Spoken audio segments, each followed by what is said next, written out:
Hello বন্ধুরা, তোমরা সবাই কেমন আছো? আমি তো খুব ভালো আছি। আজকে চলে এসেছি নতুন একটা ভিডিও নিয়ে তোমাদের সাথে। আমি এসেছি আমার দিদার বাড়ি, যেখানে প্রচুর রকম বিভিন্ন রকমের গাছ রয়েছে। আর আজকে কাটা হয়েছে কলা গাছ, যেটা খালপাড়ে পড়ে যেত।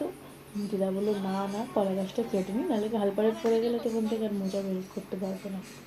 তো সেই কারণে এখন আমরা এখানে কলা গাছ কাটা দেখছি, যেখান থেকে একটা বড় থোড় বেরিয়েছে।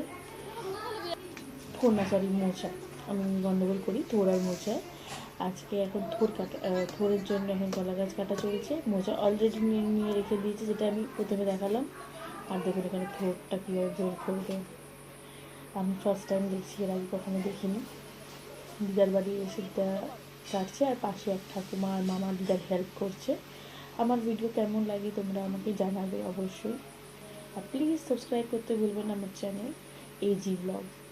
আর ভালো লাগলে অবশ্যই লাইক অ্যান্ড শেয়ারটাও করে দেবেন। আর এখন দেখুন কীভাবে থোড়টা কাটছে।